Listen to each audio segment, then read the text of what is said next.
Boa noite a todos, graça a vós e paz da parte de Deus nosso Pai e do nosso Senhor Jesus Cristo, amém? A igreja pode se assentar.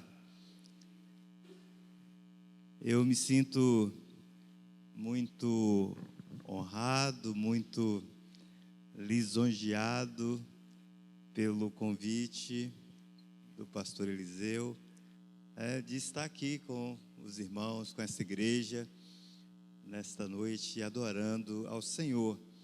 E numa ocasião muito especial, que é quando a igreja do Senhor, em obediência à ordem do Senhor, ela estará ministrando a ceia do Senhor.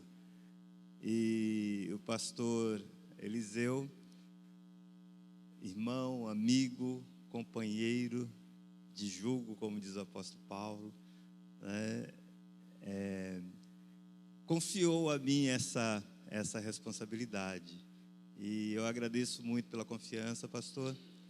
A gente conhece o pastor já há algum tempo, temos caminhado juntos aí no conselho de pastores aqui da nossa cidade. A gente também conhece a irmã Cida, o André, conhecido lá por muitos da nossa igreja como Andrezinho, que tem sempre nos auxiliado ali também, o trabalho das mulheres, o trabalho dos jovens. Então é uma honra muito grande. E a ceia, sem dúvida alguma, essas ordenanças que Cristo instituiu à sua igreja, que é o batismo e a ceia, às vezes nós, como cristãos, como seguidores de Jesus, membros de igreja, às vezes nós relegamos essas instituições a um plano, a um degrau um pouco mais inferior.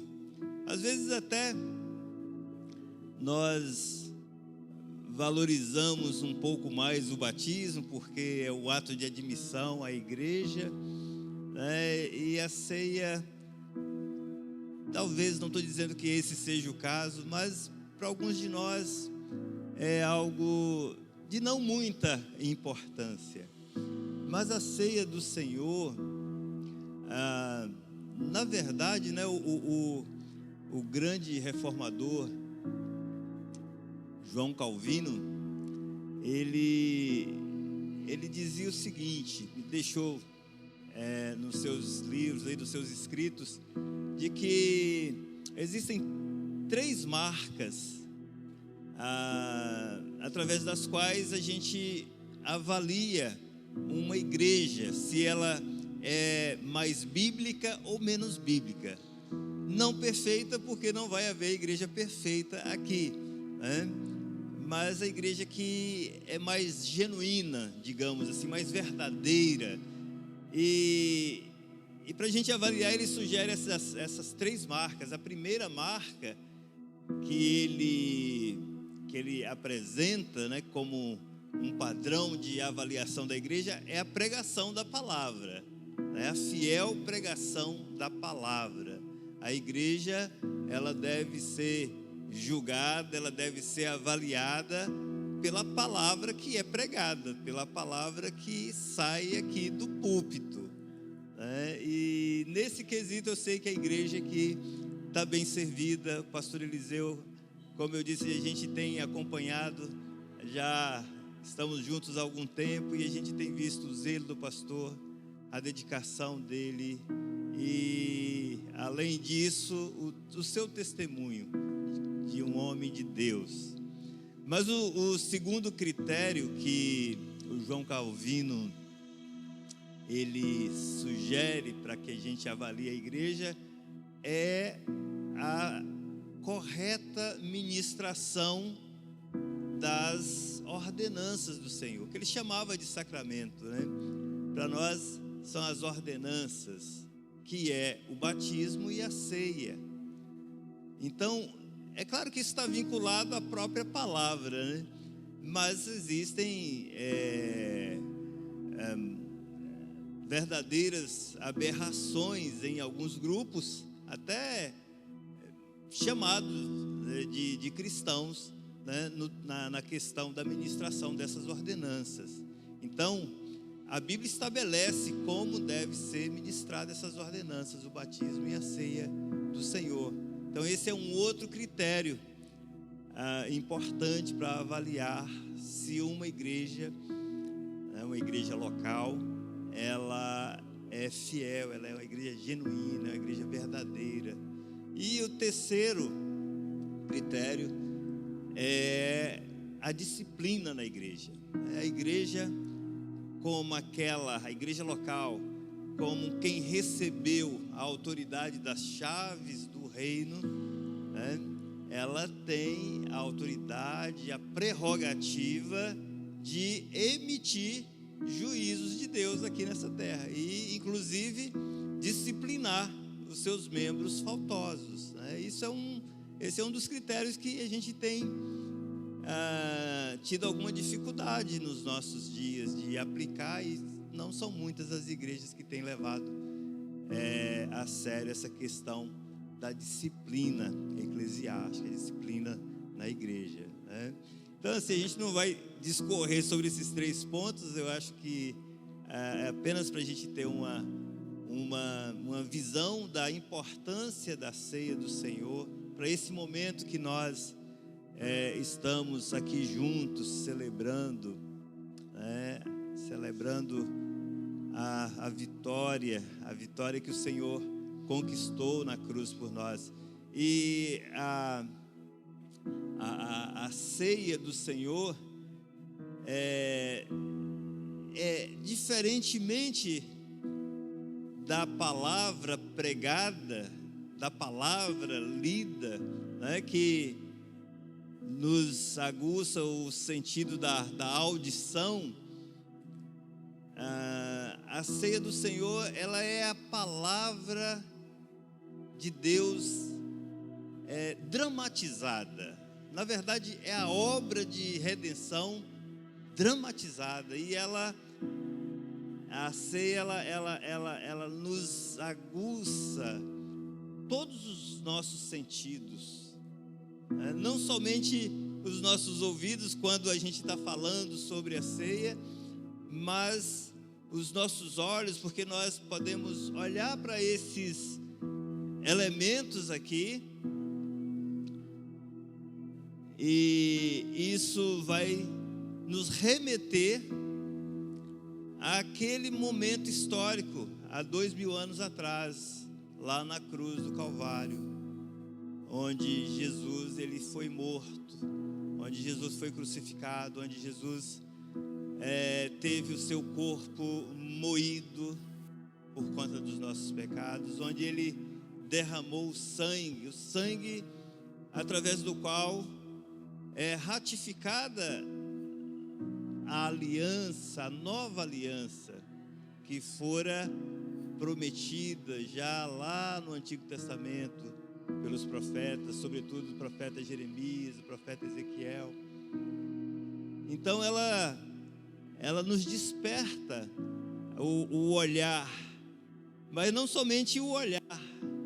Nós cantamos aqui, né, pedindo para o Senhor despertar os nossos sentidos, e a ceia faz isso, porque ela também vai nos despertar o tato, porque nós vamos tocar nesses elementos que representam o pão, representando o corpo de Cristo, e o cálice representando o sangue de Jesus. Nós vamos tocar, e não somente tocar, nós vamos ter também sentir o cheiro, o olfato. O nosso sentido olfativo também, ele vai estar em ação nesse momento. E além desses sentidos também nós iremos palatar, nós iremos comer corpo de Cristo, beber do seu sangue através desses elementos. Então vocês conseguem entender, né, e perceber a grandiosidade desse momento, o quanto essa ordenança ela é tão especial para o povo de Deus, e que é um momento em que nós nos aproximamos da mesa do Senhor com muita alegria, com reverência, sim, com reverência, porque nós estamos diante do Senhor, do Deus Santo, do Deus puro, do Deus reto. Mas é um momento de grande alegria, de gozo, porque é o Senhor mesmo quem nos chama a estarmos participando à mesa. E eu quero, nesse momento da ceia, eu gostaria de ler um texto que acredito que tem muito a ver com a ceia e com tudo que Deus vai falar conosco aqui esta noite. O texto que eu quero compartilhar, apenas 2 versículos, está no capítulo 19 de Apocalipse. Apocalipse 19, versículo, aliás, 3 versículos, 7, 8 e 9. Apocalipse 7, 8 e 9. Todos encontraram? Apocalipse é fácil de achar, né? É o último livro da Bíblia. Apocalipse 19, 7, 8 e 9, que diz assim: alegremo-nos, exultemos e demos glória a Ele, porque chegou o momento das bodas do Cordeiro e sua noiva já se preparou, e foi-lhe permitido vestir-se de linho fino, resplandecente e puro, pois o linho fino são as obras justas dos santos. E me disse: escreve, bem-aventurados os que são chamados à ceia das núpcias do Cordeiro. Disse-me ainda: estas são as verdadeiras palavras de Deus. Que palavra maravilhosa é esta que João narra aqui na sua visão apocalíptica. Muitas vezes na Bíblia, desde o Antigo Testamento e no Novo Testamento, a relação de Deus com o seu povo, ela é dita numa linguagem metafórica, uma linguagem comparativa. E essa linguagem que o texto aqui nos sugere é uma linguagem do noivado e do casamento. E isso é tão significativo, e isso é tão profundo, porque mostra a profundidade desse relacionamento entre Deus e o seu povo. E esse relacionamento só foi possível porque Jesus, o Filho de Deus, morreu na cruz, entregou a sua vida na cruz, pagou o preço dos nossos pecados, ali naquela cruz. Carregou a nossa culpa. Porque todos, sem exceção, toda a raça humana estava separada de Deus por causa do pecado. Alheia. Na verdade, estava em inimizade contra o seu Criador. E por meio de Jesus Cristo, da obra que Ele consumou na cruz do Calvário, nós fomos reconciliados. Aquele que crê em Jesus, aquele que confia na obra que o Senhor realizou na cruz do Calvário, confia naquilo que Jesus, no sacrifício de Jesus, e tão somente no sacrifício de Jesus, reconhecendo os seus pecados, arrependendo-se e se apropriando dos benefícios daquela obra pela fé, é salvo pela graça. Diz o apóstolo Paulo: pela graça sois salvos por meio da fé. Isso não vem de vós, é dom de Deus, para que ninguém se glorie. E então nós passamos a partir dessa salvação, dessa obra de Jesus na cruz do Calvário, nós passamos a ter uma relação com Deus, nos tornamos povo de Deus, nos tornamos família de Deus, e passamos, e essa relação, ela é, como eu disse, ela é tida como um noivado e futuramente um casamento. E na cultura do povo hebreu, o povo a quem Deus também escolheu e chamou para ser o instrumento da sua revelação, nessa cultura, o noivado era quase um contrato de casamento. Quando um casal ficava noivo,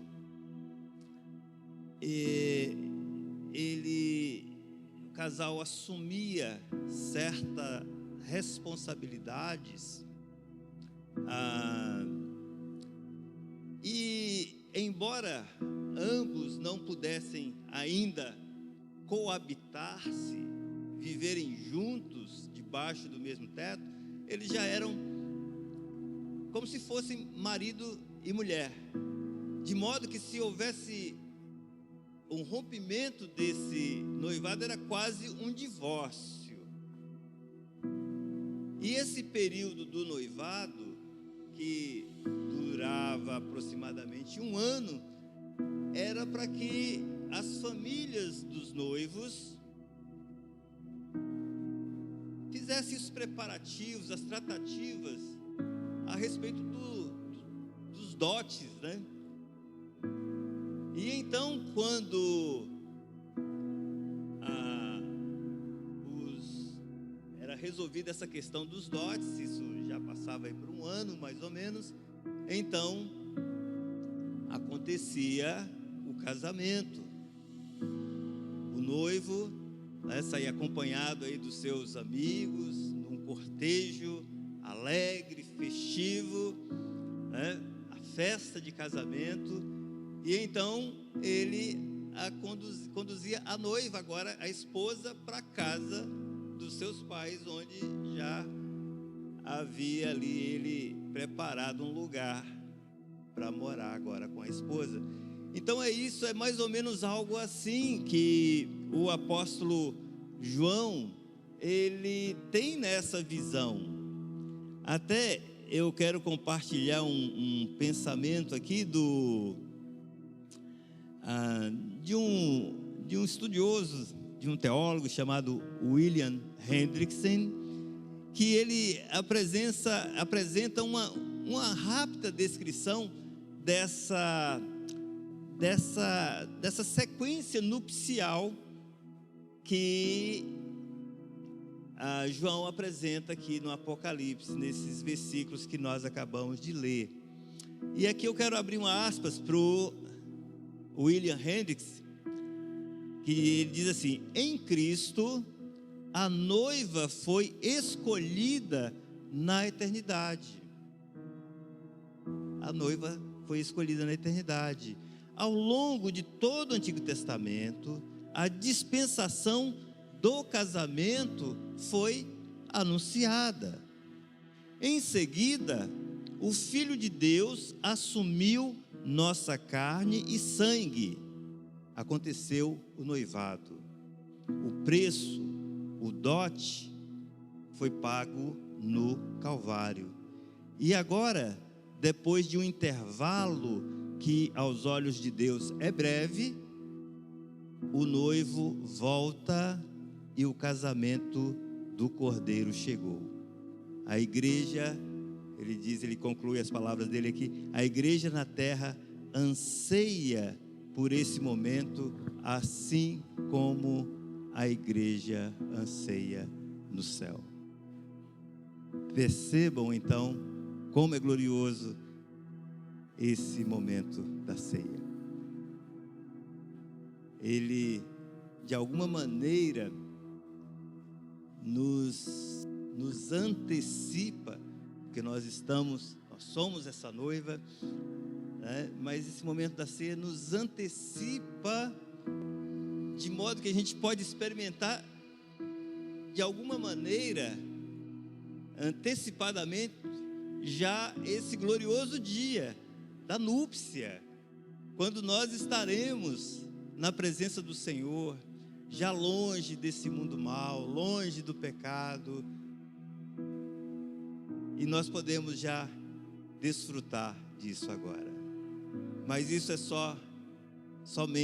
tão somente para aqueles, como a Bíblia chama, que fazem parte desse grupo que é conhecido como a noiva do Senhor, que crê em Jesus, que confiou a sua vida aos cuidados do Senhor, confiou na obra do Senhor para a sua salvação, que em obediência ao Senhor foi submetido ao batismo, tornando-se membro da igreja do Senhor, de uma igreja local que representa a igreja universal, que está em comunhão com seus irmãos, com a igreja, desfruta da paz do Senhor.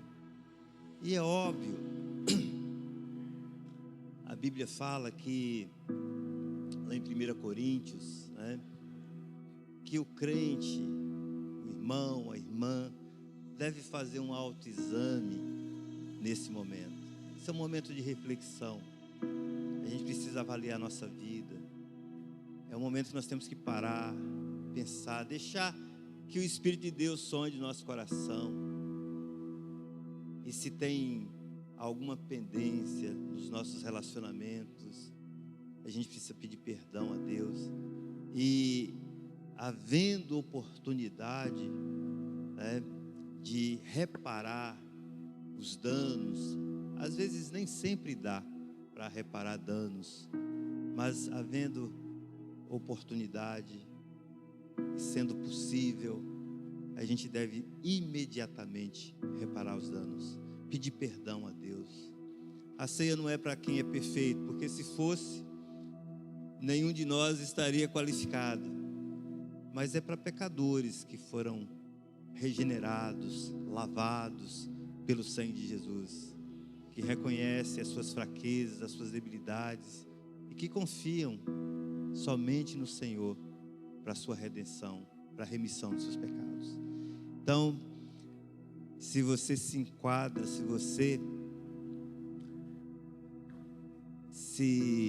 essa palavra, faz sentido para você, eu quero convidar o pastor Eliseu. O pastor Eliseu, ele vai estar servindo a ceia hoje. Eu quero convidar o pastor Eliseu. O grupo de louvor também tem um cântico, pastor? O grupo de louvor, para que a gente então possa, deixar a Bíblia aqui, a gente então possa proceder esse momento tão nobre, tão maravilhoso, pastor. E eu vou aqui, já vem um kitzinho pronto, que ótimo.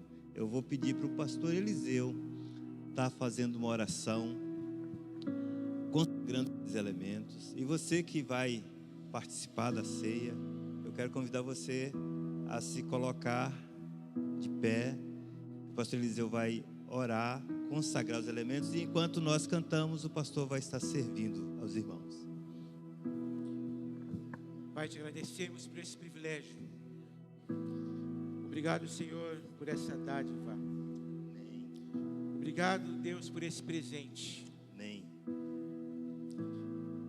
Pai, pedimos o teu perdão, Senhor, porque como nós ouvimos na introdução da tua palavra, muitas vezes não damos a devida importância, Pai, em relação à ceia do Senhor. Muitas vezes não damos o devido valor a ela, Senhor. Terceirizamos, colocamos em segundo plano. Pedimos o teu perdão, Senhor, pela nossa fragilidade, pelo nosso descuido. Pedimos o teu perdão pelos nossos pecados, Deus. Perdoa-nos. E queremos participar com alegria no nosso coração desse momento tão especial, tão oportuno, Senhor, para as nossas vidas. Consagramos a Ti, Pai, esses elementos. Amém. Que simbolizam, Pai, o sangue que o Senhor Jesus derramou na cruz por nós. Que simboliza o Teu corpo, Pai, que foi marcado, que foi dilacerado. Naquela via dolorosa, naquela trajetória, Pai, até o Calvário. O Senhor sofreu em nosso lugar, Pai. Mas nós podemos estar aqui hoje, porque ao terceiro dia o Senhor Jesus ressuscitou. Aleluia. E hoje nós Amém. podemos celebrar, Amém. Pai, Amém. a obra da cruz, a obra da redenção, Deus. Amém. Muito obrigado, Senhor Jesus. Cada um que aqui está, Senhor, que esteja em comunhão com a igreja do Senhor, que eles possam participar, Amém. que eles possam celebrar, que eles possam, Pai, participar com alegria no coração, Deus. E a nossa oração, Senhor, em nome de Jesus, em nome